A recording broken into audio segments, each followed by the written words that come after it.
सियावर रामचंद्र जी की जय। देखिए भगवान रामचंद्र जी श्रृंगेरपुर में रुके। वहाँ पे निषाद रात ने उन्हें पर्णकुटी बनाई और बिछौना बनाकर थोड़े दिन वहाँ पे विश्राम किया।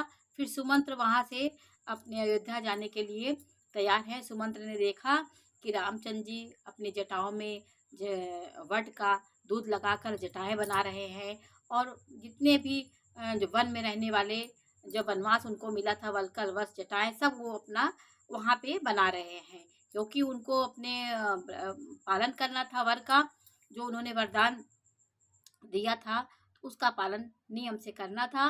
तो सुमंत्र जाने को है।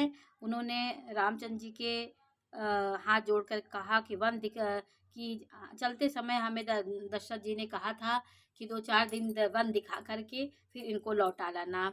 इस प्रकार वो हाथ जोड़कर रामचंद्र जी से कह रहे हैं, तो महाराज ने ऐसा कहा था, आप प्रभु जैसा आप कहिए वैसा हम करें। इस प्रकार विनती करके रामचंद्र जी के चरण पे गिर पड़े और बालक की तरह रोने लगे, फुट फुट के और कहा, हे तात कृपा करके वही कीजिए जिससे अयोध्या अनाथ ना हो।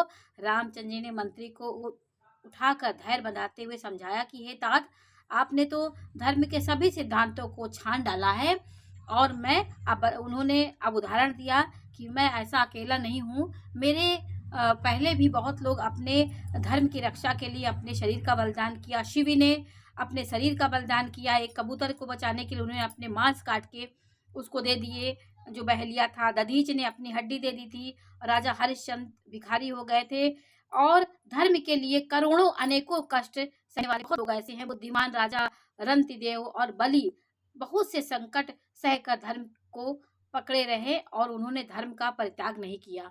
मेरे अतिरिक्त भी बहुत लोग ऐसे हुए हैं जो धर्म का पालन किए। वेद शास्त्र और पुराणों में कहा गया है कि सत्य के समान दूसरा धर्म नहीं है, उस धर्म को सहज ही पा लिया है। इस सत्य रूपी धर्म का त्याग करने से तीनों लोकों में अपयश छा जाएगा।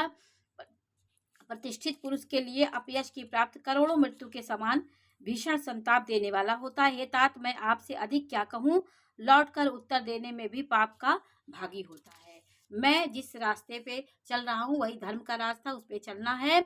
आप जाकर पिताजी के चरण पकड़कर करोड़ों नमस्कार के साथ ही हाथ जोड़कर विनती करिएगा कि हे तात, आप मेरी किसी बात की चिंता न करें।